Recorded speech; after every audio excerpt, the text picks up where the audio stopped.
Hello दोस्तों, welcome to my YouTube channel. दोस्तों, last class में हमने बात करी थी लाइन विजुअल एलिमेंट्स के बारे में, और इस क्लास में हम डिस्कस करने वाले हैं colour as a visual element. तो कलर का दोस्तों बहुत ही सिग्निफिकेंट रोल होता है हमारे डिज़ाइन में, क्योंकि कलर्स ही वो मेन इंग्रेडिएंट है जिससे कि हम डिफ्रेंशिएट कर पाते हैं डिफरेंट डिफरेंट इन्फॉर्मेशन के बारे में। और भी एलिमेंट्स होते हैं जो कि इसमें इंपॉर्टेंट रोल प्ले कर रहे होते हैं, लेकिन कलर्स एक मेजर की रोल प्ले कर रहा होता है, जिससे कि हम डिज़ाइन का लुक एंड फील जो होता है, जो उस डिज़ाइन की वाइब जो होती है, या हम कहें कि उस डिज़ाइन का जो इमोशंस होता है वो हमें कलर्स के थ्रू एक्सप्रेस हो रहा होता है। कलर हमारे माइंड को स्टिमुलेट करते हैं। कलर हमें डिफरेंट डिफरेंट वेज में डिफरेंट डिफरेंट एक्सप्रेशन को भी परसीव करने में हेल्प करते हैं। जैसे अगर मूवीज़ आप देखते हो तो उसमें अगर जब आप कोई ऐसा सीन देख रहे हो जो कि बहुत डार्क है, बहुत शेडी सा है, यानी कि बहुत नेगेटिव है, तो आप देखोगे जो कलर्स हो रहे होते हैं वो बहुत डार्क से कलर यूज़ हो रहे होते हैं। ब्लूज़ यूज़ हो रहे होते हैं, ग्रीन्स यूज़ हो रहे होते हैं, वो भी बहुत डार्कर साइड वाले, जिससे कि हमें उस पर्टिकुलर एक्सप्रेशन जोन में जाने में हेल्प होती है। हम समझ पाते हैं कि जो कैरेक्टर वहाँ पे फील कर रहा है वो एक्सप्रेशन क्या है। या हम देखते हैं कि जब कैरेक्टर बहुत हैप्पी होता है तो अचानक से स्क्रीन पे सारे कलर जो है वाइब्रेंट हो रहे होते हैं, और बहुत ही पॉजिटिविटी वाला एक्सप्रेशन जो है हमारी तरफ एक्सप्रेस हो रहा होता है। तो आप मूवीज़ में बहुत इंटरेस्टिंगली यूज़ की जाती है कलर थ्योरी। और कलर डिटेल में ऑब्जर्व करोगे तो हर सीन में डिफरेंट कलर्स से डिफरेंट इमोशन को एक्सप्रेस किया जा रहा होता है। तो कलर्स का मूवीज़ में बहुत इंटरेस्टिंगली यूज़ होता है, कलर्स का डिज़ाइन में बहुत अच्छे से यूज़ होता है, कलर्स का इंटीरियर डिज़ाइन में बहुत अच्छे से यूज़ होता है। अगर आप देखो तो आपके पूरे रूम का, अगर आप एक वॉल का डिफरेंट कलर कर दो तो पूरे रूम का मूड एकदम से चेंज हो जाता है। आप उसमें जब एंटर करते हो तो आपकी वाइब उससे बहुत इफेक्ट हो रही होती है। तो कलर बहुत ही सिग्निफिकेंट रोल प्ले करते हैं हमारे ह्यूमन माइंड से इंटरेक्ट करने के लिए, और इसी कलर थ्योरी का उपयोग कर रहे होते हैं दोस्तों एज ए ग्राफिक डिज़ाइनर। अपने कंटेंट को अपने ऑडियंस जब परस्यू कर रही है, हमारा डिज़ाइन जब हमारा ऑडियंस रीड कर रहा है, तो उसको वो कौन सा एक्सप्रेशन हम चाहते हैं कि फील हो जब वो हमारे डिज़ाइन को देखे। ये हम चाहते हैं कि कोई पर्टिकुलर एक्शन हमारा ऑडियंस जो है वो हमारे डिज़ाइन को देखने के बाद में ले, तो हम उस पर्टिकुलर एक्शन को हम डिफरेंट कलर में यूज़ कर रहे होते हैं। जैसे कि वेबसाइट से आप देखा होगा बटन्स को रेड कलर्स में, वाइब्रेंट कलर में यूज़ किया जाता है, ताकि ऑडियंस जो है उस पर्टिकुलर बटन पे क्लिक करके और जो डिज़ायर एक्शन है उसको परफॉर्म करे। तो इस तरह से भी हम कलर का यूज़ कर रहे होते हैं। डिफरेंट इन्फॉर्मेशन को डिफ्रेंशिएट करने के लिए भी हम कलर का यूज़ कर रहे होते हैं, हाईलाइट करने के लिए कलर का यूज़ कर रहे होते हैं, एम्फेसिस करने के लिए कलर का यूज़ कर रहे होते हैं, एस्थेटिक वैल्यू ऐड करने के लिए कलर का यूज़ कर रहे होते हैं, एक्सप्रेशन, इमोशन, इन सारी चीज़ों को एक्सप्रेस करने के लिए हम कलर का अपने डिज़ाइन में बहुत ही डिफरेंट तरीके से यूज़ कर रहे होते हैं। तो दोस्तों, आप मेरी स्क्रीन पर देख रहे होंगे कि एक प्रेजेंटेशन मैंने आपके लिए क्रिएट करके रखा हुआ है, जिसके फर्स्ट पेज पे ही एक अच्छा सा कोटेशन लिखा हुआ है, colour does not add a pleasant quality to design, it reinforce it.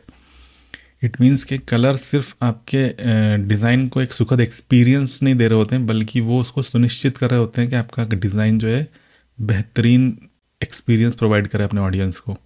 दोस्तों, यहाँ हम जो कोटेशन देख रहे हैं वो है, colour is a power which directly influence the soul.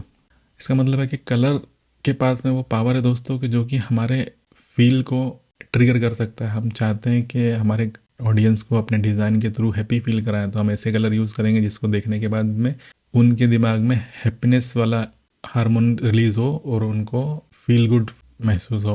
दोस्तों, हम चलते हैं अब अपने अगली स्लाइड पे। यहाँ आप देख रहे हो कि बहुत प्यारा सा एक कलर स्प्लैश है जो कि बहुत अच्छी कलर हार्मनी में क्रिएट हुआ है। और इस तरह की कलर हार्मनी हम किस तरह से क्रिएट कर सकते हैं, यही हम आने वाली स्लाइड में समझने वाले हैं कि किस तरह से कलर जो है वो एक दूसरे के साथ में इंटरेक्ट कर रहे होते हैं। तो अगला स्लाइड दोस्तों जो है यहाँ पे मैंने क्रिएट किया हुआ है। यहाँ पे मैंने दो कलर प्रोफाइल आपको दिखा रहा हूँ। पहला जो है वो RGB है, दूसरा जो है वो CMYK है। तो RGB कलर दोस्तों वो कलर है जो कि स्क्रीन फ्रेंडली कलर है, यानी कि हम जब भी डिजिटल स्क्रीन पे देख रहे होते हैं इसको हम एडिटिव कलर भी बोलते हैं। लाइट बल्ब जो होती हैं, LED लाइट्स जो होती हैं, उनसे ये कलर प्रोड्यूस हो रहे होते हैं हमारी स्क्रीन पर। तो किसी भी तरह का स्क्रीन अगर हो गया तो उसमें जो कलर प्रोफाइल यूज़ हो रहा होता है वो दोस्तों RGB कलर प्रोफाइल यूज़ हो रहा होता है। तो जब भी हम कोई डिज़ाइन कर रहे हैं डिजिटल मीडियम के लिए, तो हमें जो कलर प्रोफाइल यूज़ करना है, हमें वो यूज़ करना है RGB। ठीक इस तरह से जो सेकंड हमारा कलर प्रोफाइल है दोस्तों वो है CMYK कलर प्रोफाइल। इस CMYK कलर प्रोफाइल में दोस्तों ये प्रिंटिंग वाला कलर प्रोफाइल है। जब भी हम कोई डिज़ाइन क्रिएट कर रहे हैं जो कि प्रिंट पे जाने वाला है, यानी कि वो ब्रोशर हो सकता है, विजिटिंग कार्ड्स हो सकता है, एनवलप्स हो सकते हैं, लीफलेट्स हो सकते हैं, जो भी कोलेट्रल प्रिंटिंग मटेरियल है, तो जो भी चीज़ प्रिंट पे जाने वाली है बेसिकली उसके लिए हमें CMYK के कलर प्रोफाइल का यूज़ करना है, फिर चाहे वो इंडोर हो या आउटडोर के लिए प्रिंट पे जाने वाला है। उम्मीद है दोस्तों ये बेसिक डिफरेंस आपको समझ में आ गया होगा, यानी कि हमें जब स्क्रीन के लिए काम करना है तो हमें RGB कलर प्रोफाइल में काम करना है, और जब हमें प्रिंट के लिए काम करना है तो हमें CMYK कलर प्रोफाइल में काम करना है। अगला हमारा स्लाइड है दोस्तों, ये है हमारा कलर स्पेसेस। तो कलर स्पेस को जानना दोस्तों इसलिए इम्पोर्टेंट है, तो दोस्तों इस पूरे कलर स्पेक्ट्रम को आप देख रहे हो, तो इसमें ये जो ऊपर वाला कलर स्पेक्ट्रम है, यानी कि ये वाला है ना, तो ये जो है दोस्तों ये ह्यूमन आइज से हम जितने कलर्स देख सकते हैं ये उनके बारे में है। लेकिन हमारे पास अभी जितनी टेक्नोलॉजी है जिसके थ्रू हम कलर्स को इंक्लूड कर सकते हैं, वो टेक्नोलॉजी जो है हमारे पास RGB स्पेस, यानी कि हमारा ये वाला जो ट्राइंगल बन रहा है, इस पॉइंट से लेके इस पॉइंट से लेके इस पॉइंट, ये तीनों पॉइंट को ज्वाइंट करके जो ट्राइंगल बन रहा है, इसके अंदर जितने भी कलर आते हैं ये बेसिकली मोटा मोटा ऑन एन एवरेज यहाँ पे शो कर रहा है, एकदम स्पेसिफिक नहीं है। लेकिन इन तीनों पॉइंट्स के कलर, सेंटर में जो कलर्स यहाँ पे आप देख रहे हैं, ये कलर आपके RGB कलर प्रोफाइल के अंदर इंक्लूड हो रहे होते हैं। ठीक इसके अलग अगर अपन समझें तो जो CMYK कलर प्रोफाइल हम यूज़ करते हैं जो कि प्रिंटिंग के लिए होती है, तो यहाँ पे आप देख रहे होंगे कि पेंटागन जैसा बन रहा है, यहाँ पे यहाँ से यहाँ तक और फिर यहाँ तक, तो इन सारे पॉइंट्स को ज्वाइंट करके जो स्पेस बन रही है, ये बेसिकली जो स्पेस है ये हमारी CMYK कलर प्रोफाइल स्पेस हो रही होती है। यानी कि इसमें जितने कलर आपको इंक्लूड दिख रहे हैं अंदर, उतने कलर्स हम अपने CMYK वाली कलर प्रोफाइल में यूज़ कर रहे होते हैं। इसका मतलब है कि RGB में हमें ज़्यादा कलर स्पेक्ट्रम हमारे सामने अवेलेबल होता है।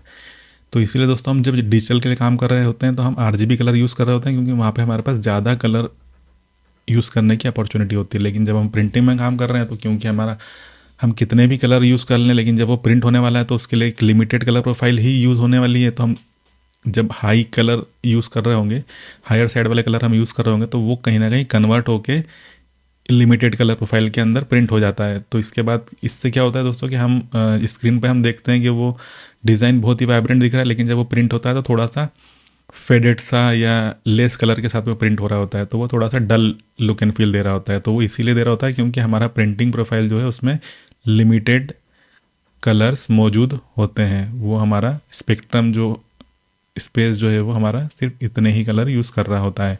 इसलिए हमें डिजिटल के लिए जब डिज़ाइन करना है तो हम पूरा RGB कलर प्रोफाइल यूज़ करेंगे, और जब प्रिंट के लिए डिज़ाइन कर रहे हैं तो हम उसको चेक करेंगे कि हमारा डिज़ाइन जो है CMYK कलर प्रोफाइल के अंदर ही डिज़ाइन हो रहा हो, ताकि जब वो प्रिंट हो तो हमारी स्क्रीन पे जैसा हमें विजिबल दिख रहा है, जिस तरह का इफेक्ट हमें दिख रहा है, सेम उसके आसपास का प्रिंटिंग में भी हमारे सामने वो रिज़ल्ट आ रहा हो।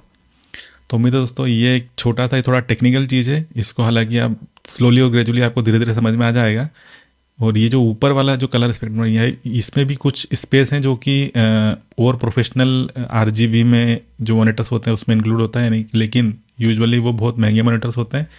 90% केस में आप जो भी मॉनिटर आपके सामने मिलेंगे वो इसी RGB कलर स्पेस को यूज़ कर रहे होंगे।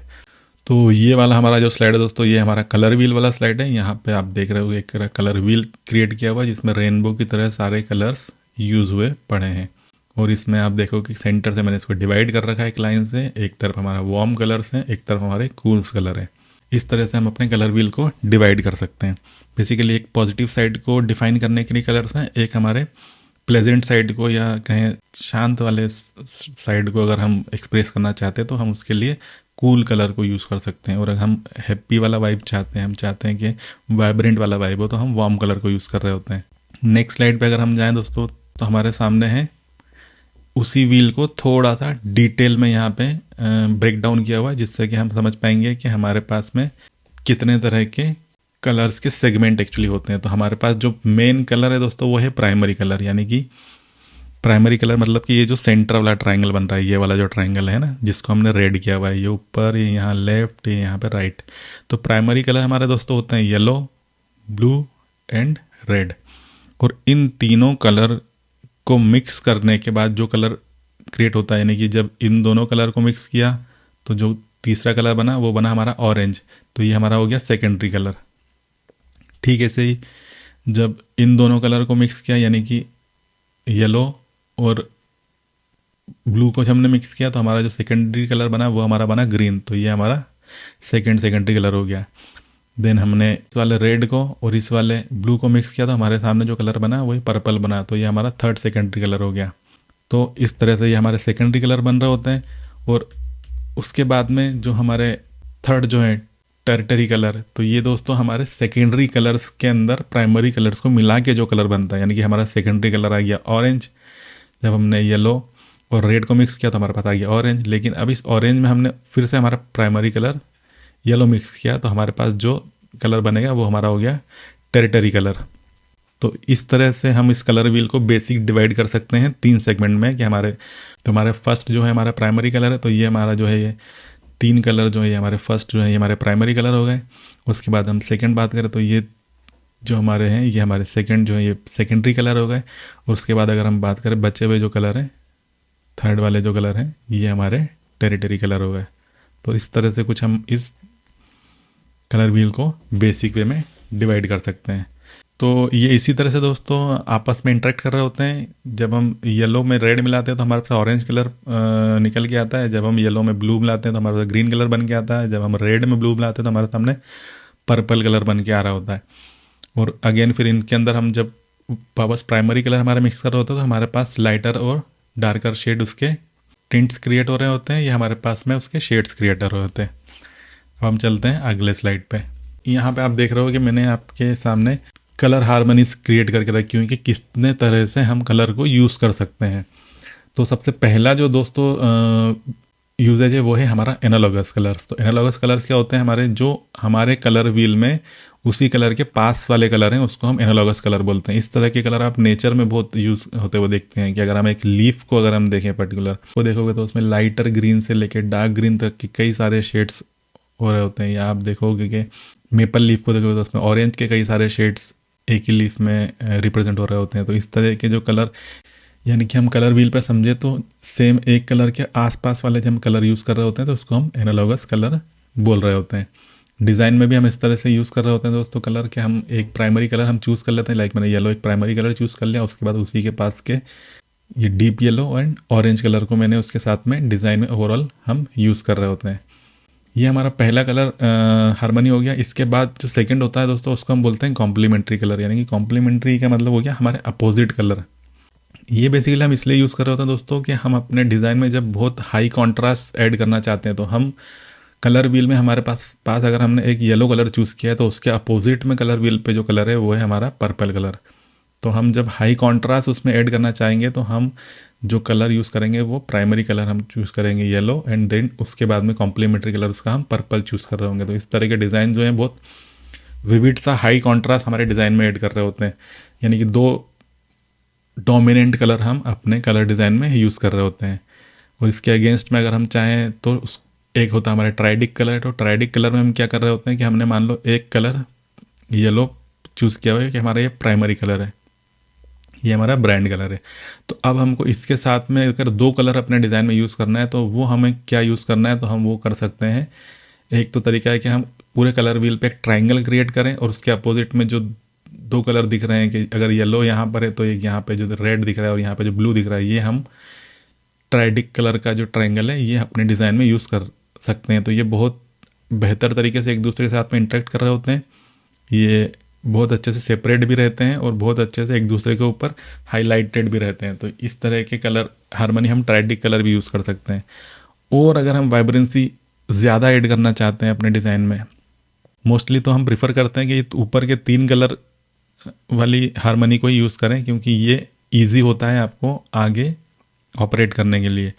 लेकिन अब ऐसा कोई डिज़ाइन आप क्रिएट कर रहे हैं जिसमें आपको बहुत सारे कलर यूज़ करना है, मतलब मल्टीपल कलर यूज़ करना है, लाइक आप कोई इन्फोग्राफिक्स बना रहे हो या आप कोई बच्चों के लिए डिज़ाइन बना रहे हो, कोई ऐसा नर्सरी स्कूल्स के लिए आप कोई पोस्टर डिज़ाइन कर रहे हो, तो वहाँ पे आप देखते हो कि बहुत वाइब्रेंट कलर यूज़ हो रहा होता है। तो इस तरह के सिचुएशन में आप जो कलर हार्मनी यूज़ कर सकते हो वो टेट्राडिक हो सकती है। टेट्राडिक मतलब कि हम एक रेक्टेंगल क्रिएट कर रहे होते हैं जिसमें कि इसको हम स्प्लिट कॉम्प्लीमेंट्री कलर जो यहाँ पे लास्ट वाला देख रहे हो उसका डबल स्प्लिट कॉम्प्लीमेंट्री कलर भी बोल रहे होते हैं। तो यहाँ पे अगर एनालॉगस के आप नीचे देखोगे तो कंटिन्यूस कलर ऑफ व्हील, और कॉम्प्लीमेंट्री मतलब अपोजिट कलर ऑफ व्हील, और ट्राइडिक मतलब colours that are equally apart. Triangle में जो इक्वली अपार्ट शो रहे होंगे कलर, उसको हम ट्राइडिक कलर बोलेंगे। ठीक है, सही। टेट्राडिक कलर की अगर हम बात करें तो tetradic colour harmony is also called double complementary, यानी कि जो स्प्लिट कॉम्प्लीमेंट्री है जो, इसको हम डबल कॉम्प्लीमेंट्री बोलते हैं। इसमें क्या होता है कि हम प्राइमरी कलर को ना चूज़ करके उसके पास के सेकेंडरी कलर को यूज़ कर रहे होते हैं। 2 सेकेंडरी कलर हमने टॉप से लिए, 2 सेकेंडरी कलर हमने उसके अपोजिट साइड से लिए, तो इस तरह के कलर हार्मनी को हम बोलते हैं टेट्राडिक कलर। उसके बाद आता है दोस्तों एक होता है स्क्वायर कलर। तो स्क्वायर कलर जो होता है वो टेट्राडिक कलर के ही तरह का कलर हार्मनी है, लेकिन जिस तरह से यहाँ हम रेक्टेंगल क्रिएट कर रहे होते हैं, यहाँ पे 2 सेट्स ऑफ अपोजिट कलर हम यूज़ कर रहे होते हैं, यानी कि तो इसके लिए हम क्या कर रहे होते हैं कि हमारे कलर व्हील पे एक स्क्वायर क्रिएट करते हैं, और अगर हमने चूज़ कर लिया कि हम ग्रीन एक कलर चूज़ करते हैं, उसके बाद में हमें स्क्वायर के अकॉर्डिंगली 3 कलर और क्या चूज़ करना है वो हमें यहाँ पे ये गाइड कर रहा होता है। ठीक है, सही। अगला हमारा कलर हार्मनी होता है स्प्लिट कॉम्प्लीमेंट्री। तो स्प्लिट कॉम्प्लीमेंट्री अगेन बहुत अच्छा कलर हार्मनी है, क्योंकि इसमें हम एक प्राइमरी कलर यूज़ कर रहे होते हैं, 2 सेकेंडरी कलर यूज़ कर रहे होते हैं। तो इससे क्या होता है कि एक बहुत बढ़िया सा कॉन्ट्रास्ट हमारे डिज़ाइन में क्रिएट हो रहा होता है, यानी कि जो प्राइमरी कलर है येलो, वो तो हमारा बहुत ही हाईलाइटेड पॉपअप रहेगा ही, लेकिन उसको कॉम्प्लीमेंट करने के लिए, मतलब उसके साथ में बहुत अच्छे से जो जा रहे होते हैं वो सेकेंडरी कलर जो उसके अपोजिट साइड में है, वो उसके साथ में बहुत अच्छे से जा रहे होते हैं। और इसके बाद में जो लास्ट है दोस्तों हमारा, वो है मोनोक्रोमेटिक कलर। तो मोनोक्रोमेटिक का मतलब होता है कि हम सिंगल कलर के ही tints and tones and shades जब यूज़ कर रहे होते हैं डिज़ाइन में, तो उसको हम बोलते हैं मोनोक्रोमेटिक डिज़ाइन। दोस्तों ये जो कलर हार्मनीज हैं, ये सारी हमारी कलर को चूज़ करने में हेल्प करती है कि अगर हमने एक कलर हमारे ब्रांड के लिए डिसाइड कर लिया है, तो उसके साथ में अगर हम 2 कलर यूज़ करना चाहते हैं तो हम ट्राइडिक यूज़ कर सकते हैं, उसके साथ में हम एक अपोजिट कलर यूज़ करना चाहते हैं तो हम कॉम्प्लीमेंट्री यूज़ कर सकते हैं, और अगर उस कलर के साथ हम 3 और कलर यूज़ करना चाहते हैं तो हम टेट्राडिक या स्क्वायर कलर हार्मनी यूज़ कर सकते हैं, या उस पर्टिकुलर कलर के साथ हम 2 कलर और यूज़ करना चाहते हैं लेकिन वो बहुत डोमिनेंट नहीं होना चाहिए, तो हम स्प्लिट कॉम्प्लीमेंट्री यूज़ कर सकते हैं। तो इस तरह से कुछ हम इस कलर हार्मनी का यूज़ कर रहे होते हैं अपने डिज़ाइन में। अब हम चलते हैं दोस्तों अगली स्लाइड पे। तो अगली स्लाइड पे दोस्तों हम यहाँ पे देख रहे हैं कि मैंने एक कलर व्हील बना के रखा हुआ है, जिसमें हम देख रहे हैं कि सेंटर में जो यहाँ पे वाइट कलर है उसको हम बोलते हैं टिंट्स, और बीच में जो कलर है ये हमारा ह्यूज है, यानी कि ये परफेक्ट कलर है, और उसके ऊपर की तरफ जा रहे हैं तो यहाँ पे शेड्स और टोन्स हम इसको रिफर कर रहे हैं, यानी कि रेड में हम जब वाइट मिक्स कर रहे हैं तो जो हमारे पास लाइटर कलर शेड्स बन रहे हैं उसको हम बोलते हैं टिंट्स। ठीक है, सही। उस कलर में जब हम ग्रे मिक्स कर रहे होते हैं, ग्रे मतलब 50% तक ग्रे, यानी कि उस कलर के हम डार्कर वाले कलर जो यूज़ क्रिएट कर रहे होते हैं उसको हम बोलते हैं टोन्स। और ठीक है, सही। जब हम उस कलर में ब्लैक कलर मिक्स कर रहे होते हैं, यानी कि ग्रे नहीं, 50% से ऊपर वाला ग्रे, यानी कि हम वहाँ पे ग्रे नहीं यूज़ कर रहे हैं, हम उसमें मिला रहे हैं 50% से अबव, जब हम उसको डार्क लेके जा रहे हैं तब हम उसको जो बोलेंगे उसको हम बोलेंगे शेड्स। तो इस तरह से हम कलर्स, ये हमारे कलर्स की वोकेबुलरी है। जब हम कलर यूज़ कर रहे होते हैं तो हम उसमें टिंट्स, टोन्स या शेड्स यूज़ कर रहे होते हैं। तो ये उसको समझाने के लिए एक इंटरेस्टिंग सा इन्फोग्राफिक्स था दोस्तों। उम्मीद है आपको कलर्स के बारे में ये बेसिक इन्फॉर्मेशन अच्छी लगी होगी, और इससे आपको काफ़ी कुछ सीखने को मिला होगा। जब अगली बार आप कलर के साथ में इंटरेक्ट कर रहे होंगे तो आपको पता होगा कि अगर मैंने अपने डिज़ाइन में एक प्राइमरी कलर चूज़ किया है तो उसके अपोजिट में मैं अगर एक कलर चूज़ करना चाहता हूं तो उसका सिलेक्शन हम किस तरह से कर सकते हैं, या मैं उसके साथ में 2 कलर चूज़ करना चाहता हूं तो उसका सिलेक्शन हम किस तरह से कर सकते हैं। तो ये कलर थ्योरी वाली जो बेसिक क्लास है दोस्तों, ये आपको कलर सिलेक्शन में काफ़ी हेल्प कर रही होगी जब आप डिज़ाइन नए क्रिएट कर रहे होंगे। तो उम्मीद है दोस्तों आपको ये क्लास पसंद आई होगी। इसी कलर थ्योरी की हम नेक्स्ट क्लास भी लेकर आएंगे, जिसमें हम बात करेंगे कलर साइकोलॉजी के बारे में, जिसमें हम बात करेंगे कुछ डिज़ाइन एग्जांपल्स के बारे में, ताकि इस कलर थ्योरी को हमें और समझने में हेल्प हो। तो क्लास दोस्तों बहुत लंबी ना हो, इसीलिए मैंने इसको यहीं तक कवर किया है। अगली क्लास में हम डेफिनेटली और डिटेल में जाके कलर्स को एक्सपीरियंस कर रहे होंगे। तो चलिए दोस्तों, मिलते हैं फिर अगली क्लास में। अगर आपने चैनल को सब्सक्राइब नहीं किया है तो चैनल को सब्सक्राइब कर लें, वीडियो को लाइक नहीं किया तो वीडियो को लाइक कर दें, और अगर आपको लगता है कि ये इन्फॉर्मेशन किसी और की भी हेल्प कर सकती है तो इसको शेयर करना ना भूलें। चलिए दोस्तों, मिलते हैं अगली वीडियो में।